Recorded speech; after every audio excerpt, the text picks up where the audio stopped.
जोहार जोहार मास्टर जी। जोहार भाई, जोहार जोहार। और दर्शकों आपको भी जोहार। तो भाई पर्वतिया जी, आज देर नहीं करते हैं हम लोग। देखिए कृषि दर्शन से सारे दर्शक जुड़ चुके हैं, किसान भाई जुड़ चुके हैं। तो सबसे पहले ले लेते हैं कृषि समाचार, है ना। तो किसान भाइयों चलिए देखते हैं देश दुनिया में क्या हो रहा है खेती बाड़ी से जुड़ी तमाम चीजों में।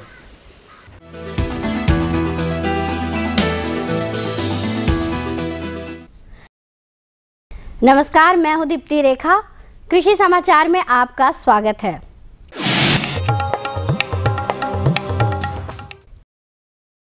बीज जनित रोगों एवं कीटों द्वारा बहुत सारे फसलों का नुकसान होता है।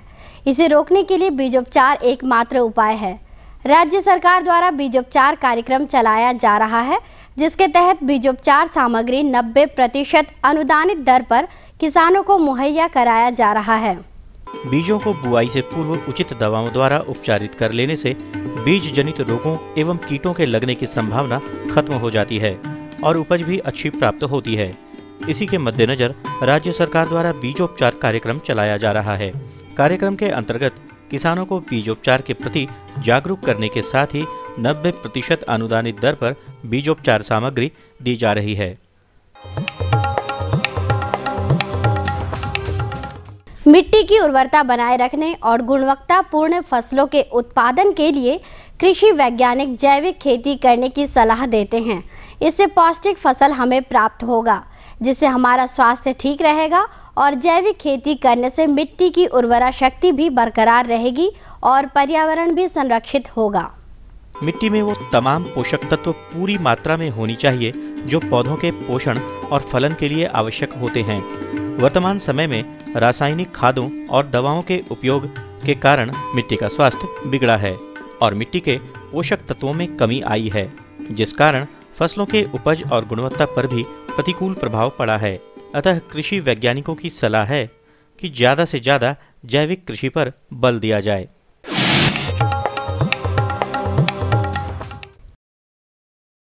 रबी की मुख्य फसल है गेहूं। गेहूं की अच्छी उपज प्राप्त करने के लिए कृषक के 9107 नामक उन्नत किस्म लगा सकते हैं। इस प्रभेद की बुआई समय पर और विलंब से भी की जा सकती है। के 9107 ये गेहूं की एक उन्नतशील किस्म है, जिसे बिरसा कृषि विश्वविद्यालय ने प्रमाणित भी किया है। इस किस्म को लगाने का सही समय नवंबर माह है। किसी कारणवश बुआई में देर हो जाए तो इसे विलंब से भी बोया जा सकता है। गेहूं की अच्छी उपज पाने के लिए कृषक इस प्रभेद को समय से लगाएं तो लाभ ज्यादा होगा। तो नवंबर में अगर खेती करते हैं किसान और इसकी खेती वैसे नवंबर में भी कर सकते हैं, दिसंबर में भी कर सकते हैं, लेकिन नवंबर में काफ़ी अच्छा इसका उपज प्राप्त होता है।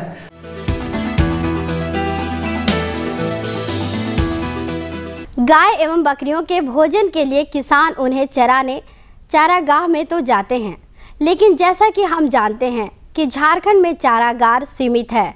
ऐसे में हम चारागाह का पूरा उपयोग कैसे करें, आइए जानते हैं इसकी तकनीक। हमारे यहाँ चारागाह सीमित हैं, इसलिए उसका पूरी तरह से उपयोग होना अत्यावश्यक है। पशुपालक अपने गाय एवं बकरियों को एक साथ चारागाह में चरने के लिए छोड़ देते हैं।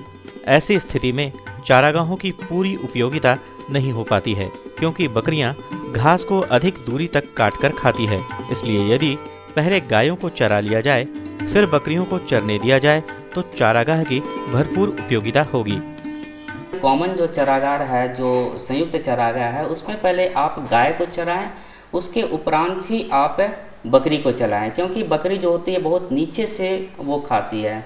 तो जो घास गाय खा चुकी है उसके बाद जो बचे हुए हैं उसको बकरी खाने से दोनों की उपयोगिता सार्थक सिद्ध होती है।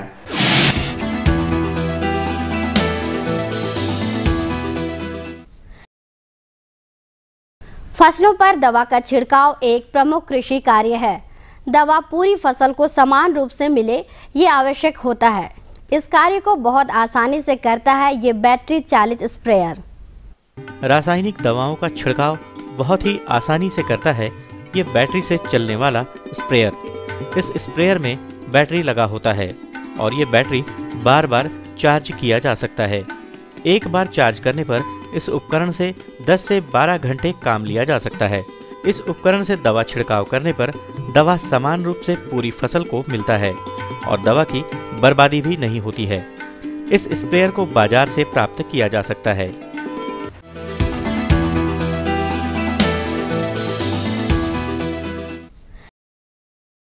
कृषि समाचार के हर एक अंक में हम आपको मिलवाते हैं एक सफल किसान से। तो आइए मिलते हैं एक ऐसे ही सफल किसान से और जानते हैं कि सफलता की ये सीढ़ियां इन्होंने कैसे तय की।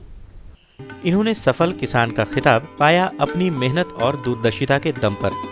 हर एक कार्य को बेहतर से बेहतर तरीके से करना इनकी खासियत है। कृषि कार्य को भी इन्होंने अपनी इसी खासियत के साथ किया और आज अपने क्षेत्र के सफल व्यक्तित्व के रूप में जाने जाते हैं।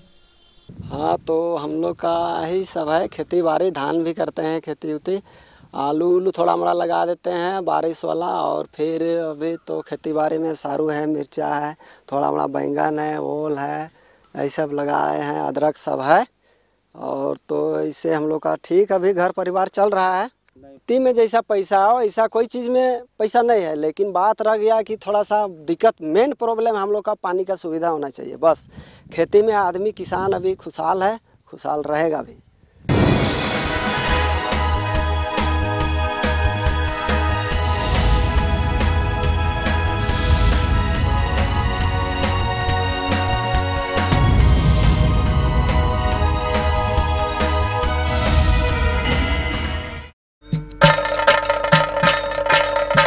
और अब बारी है बाजार का हाल जानने की, तो लेते हैं जानकारी मंडी भाव की। इस सप्ताह राज्य के मंडियों में खाद्यान्नों के भाव में मामूली उतार चढ़ाव के अलावा कोई खास अंतर देखने को नहीं मिला। विशेषज्ञों का मानना है कि आने वाले दिनों में चावल की कीमत में कमी आने वाली है, क्योंकि बाजार में नए चावलों की आवक बढ़ने वाली है।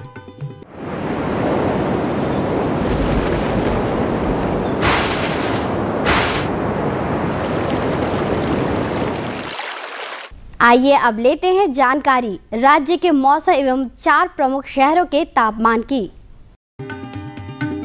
रांची अधिकतम 18 डिग्री सेल्सियस, न्यूनतम 11.5 डिग्री सेल्सियस। जमशेदपुर अधिकतम 21 डिग्री सेल्सियस, न्यूनतम 13 डिग्री सेल्सियस। हजारीबाग अधिकतम 19 डिग्री सेल्सियस तथा न्यूनतम 12.2 डिग्री सेल्सियस तथा धनबाद अधिकतम 25 डिग्री सेल्सियस, न्यूनतम 13 डिग्री सेल्सियस।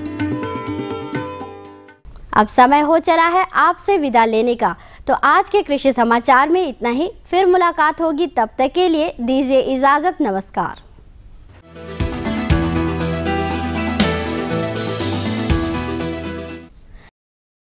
ये लो और बताओ। बस। अरे ये क्या भैया जी, बस इतनी सी रासायनिक खाद? किसानी छोड़ रहे हो क्या? किसानी नहीं, नादानी छोड़ रहे हैं। मिट्टी की जांच कराई है।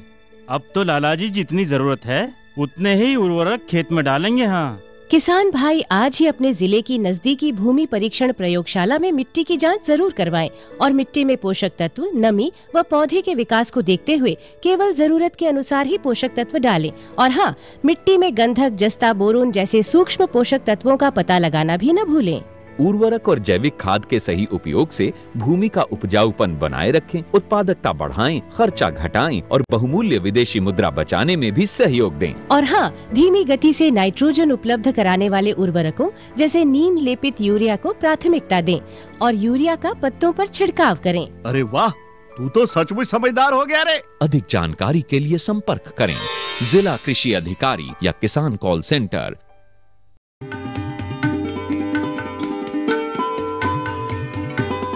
तो किसान भाइयों, विराम के बाद आप सभी दर्शकों का एक बार खेती बाड़ी से जुड़े कृषि दर्शन के अंक में फिर से स्वागत करते हैं। तो भाई परतू, और क्या आज विशेष जानकारी चाहिए?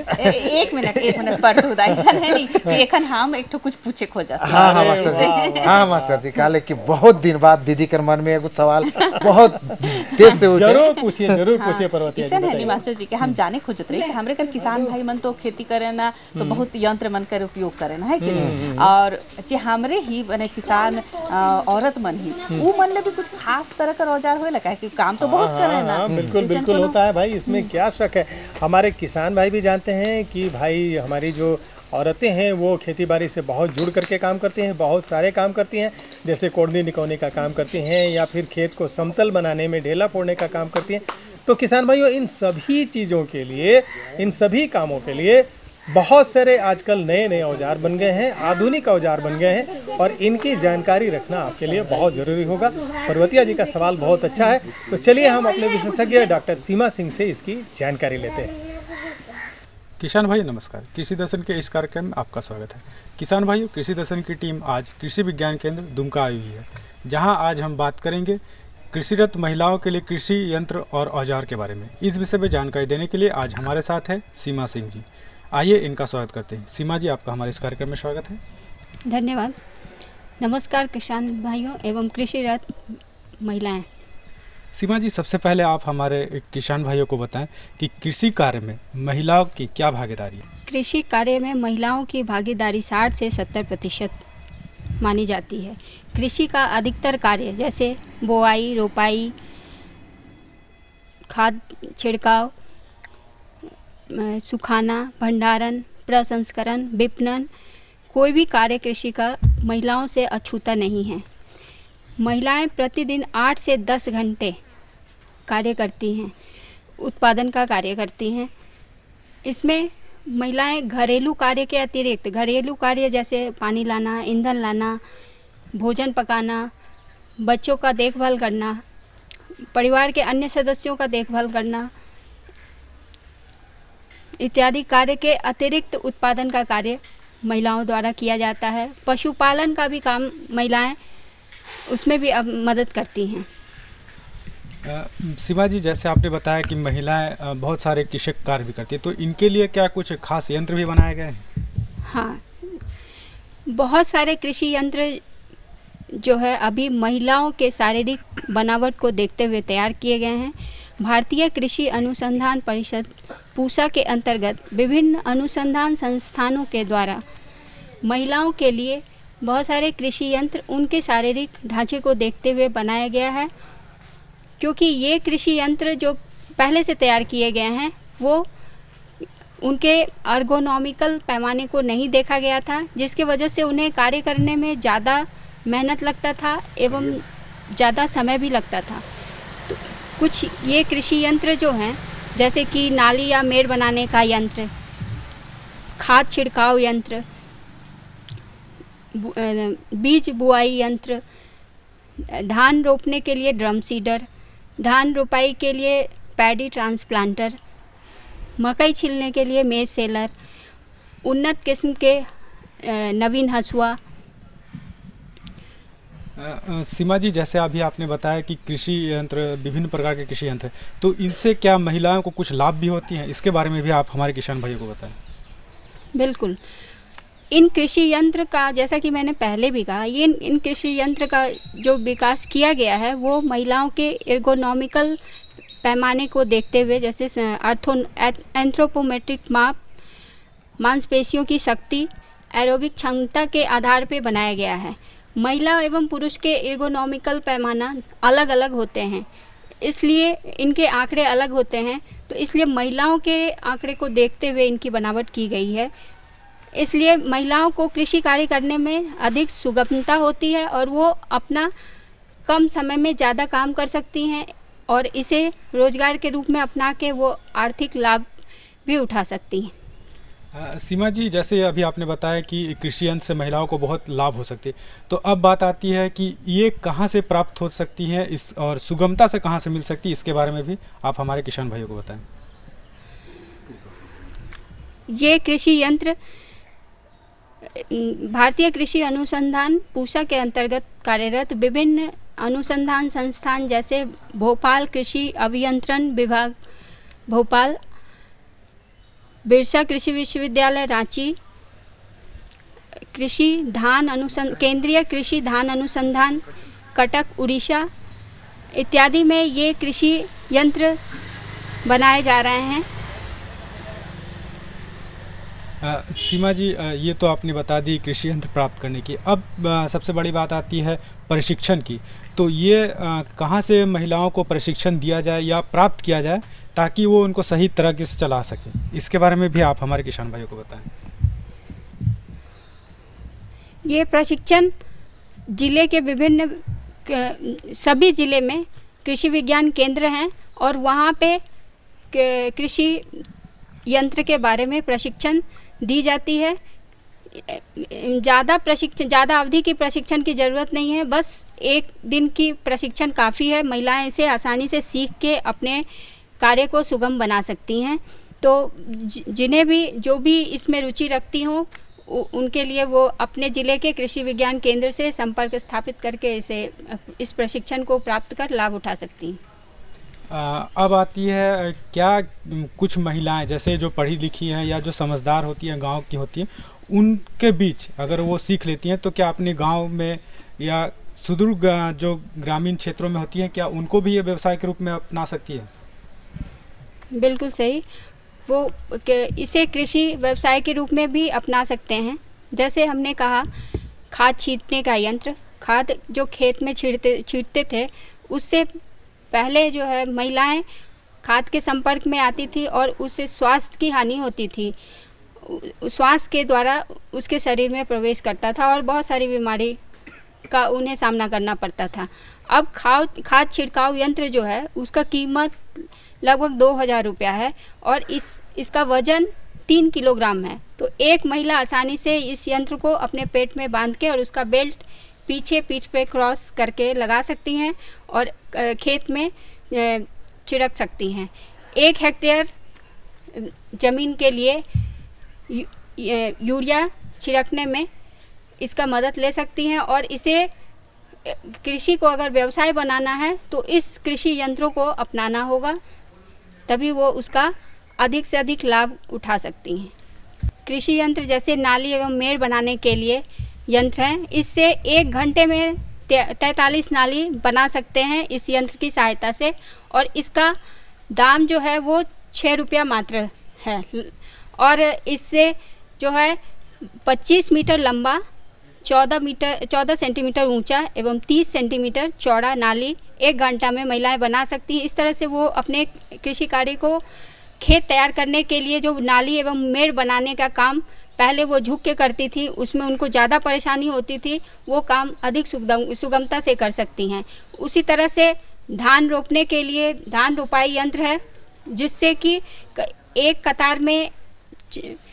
बार में 4 कतार में वो धान के पौध को उस पर पौध को जो पौध जो है 3-4 पत्ता प्रति पौध होना चाहिए, उस धान रोपाई यंत्र पे चटाई नुमा ट्रे पे रख के और एक साथ चला सकते हैं और उससे जो है महिलाएं अपने काम को कम समय में ज़्यादा कर सकती हैं। तो देखा किसान भाइयों, सीमा जी ने कितनी अच्छी जानकारी दी महिलाओं के लिए कृषि यंत्र और उसके औजार के बारे में। सीमा जी, आप हमारे इस कार्यक्रम में, इसके लिए आपका बहुत बहुत धन्यवाद। धन्यवाद। अम्मा खाना दे दो ना। सबर कर गोलू, अभी दाल नहीं गली है। तू फिक्र ना कर गोलू की अम्मा, अब की बार अपनी दाल खूब गलेगी। क्या मतलब जी? अब की बार NFSM के तहत दाल की पैदावार को बढ़ाने के तरीकों को दिखाने के लिए देश में 1000 क्षेत्र चुने गए हैं, जिसमें हमारा इलाका भी आ गया है। पर इससे हमें क्या फायदा? हमें 5 एकड़ खेती के लिए खाद और कीटनाशक के अलावा बढ़िया बीजों की एक मिनी किट भी मिलेगी। इतनी दाल का करेंगे क्या जी? अरे भगवान, सरकार ने दलहन का समर्थन मूल्य भी खूब बढ़ा दिया है और इनकी खरीद का भी पूरा इंतजाम कर लिया है। इससे आमदनी बढ़ेगी और फिर हमारा गोलू अच्छे स्कूल में जाकर के कृषि वैज्ञानिक बनेगा। हाँ,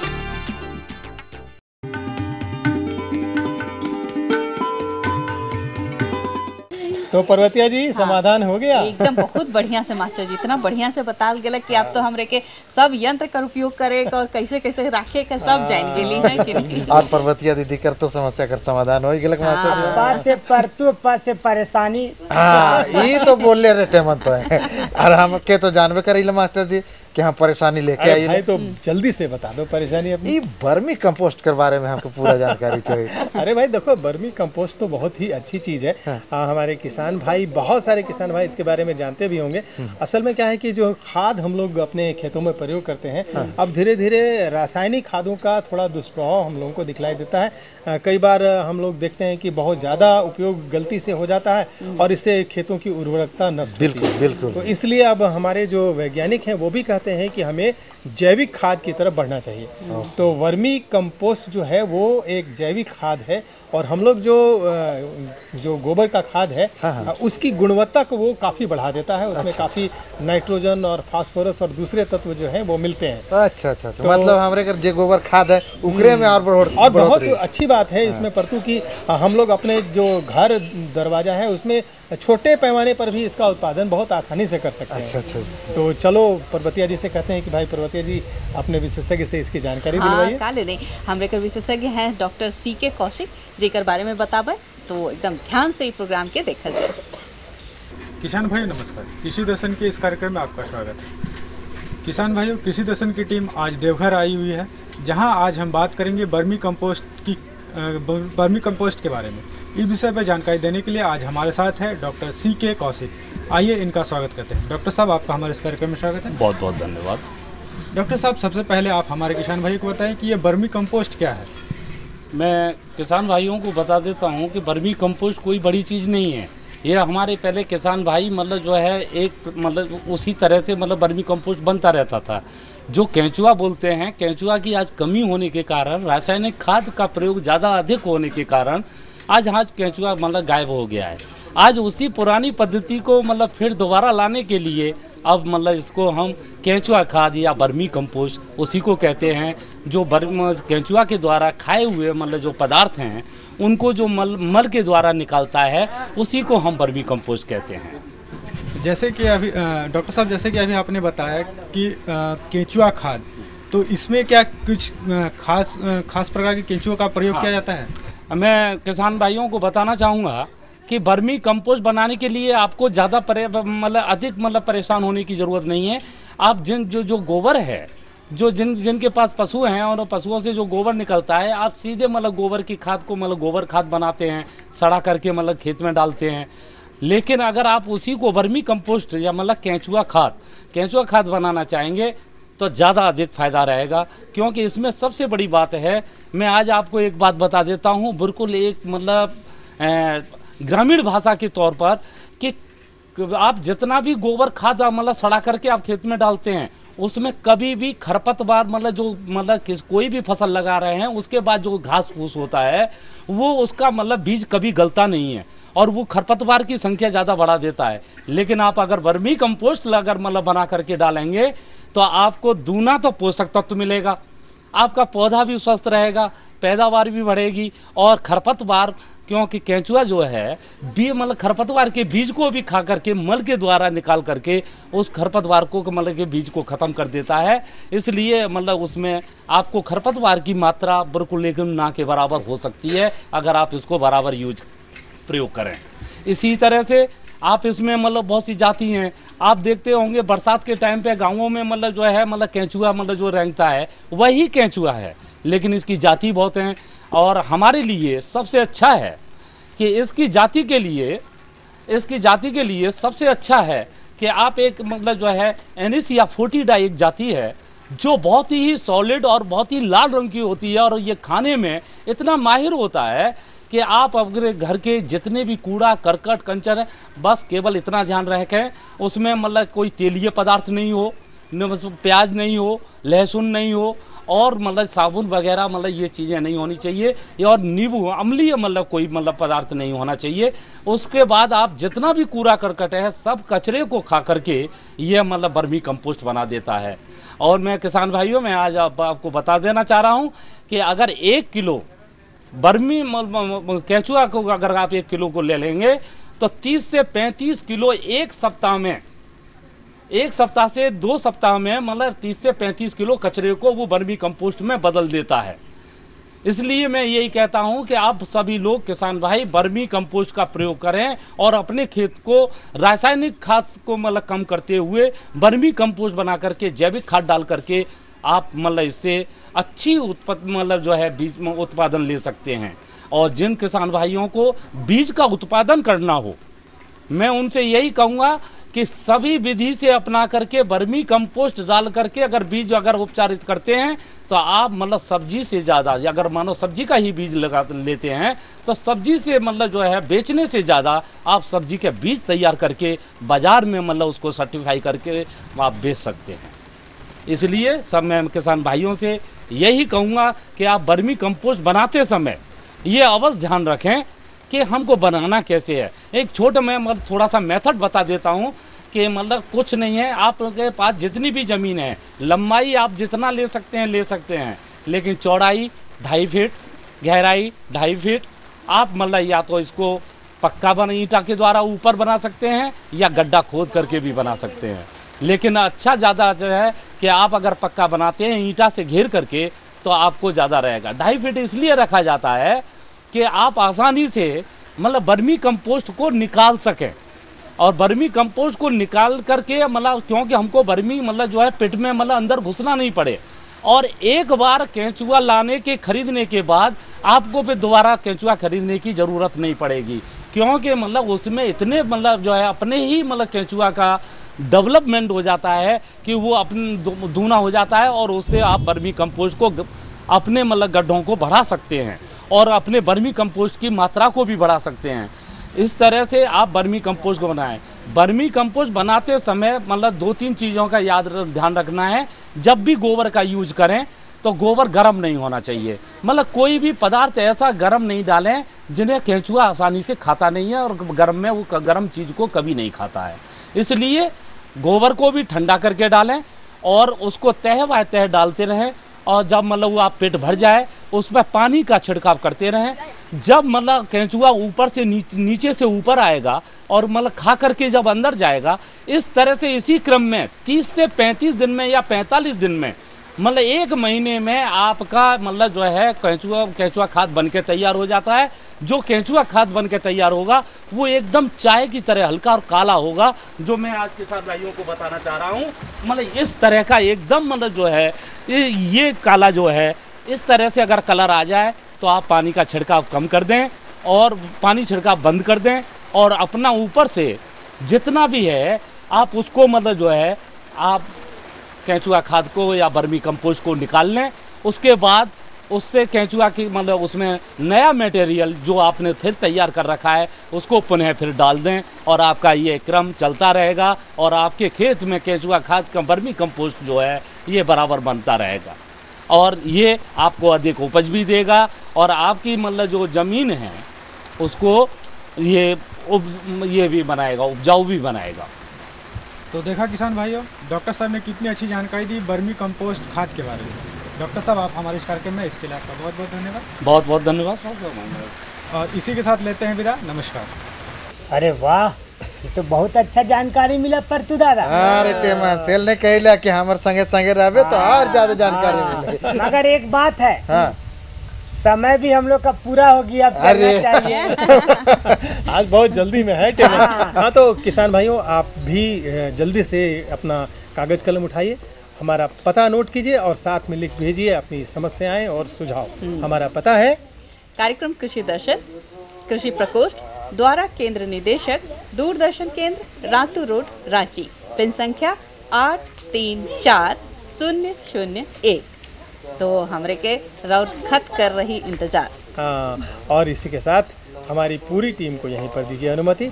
नए अंक में नई जानकारियों के साथ हम फिर से हाजिर होंगे। जोहार।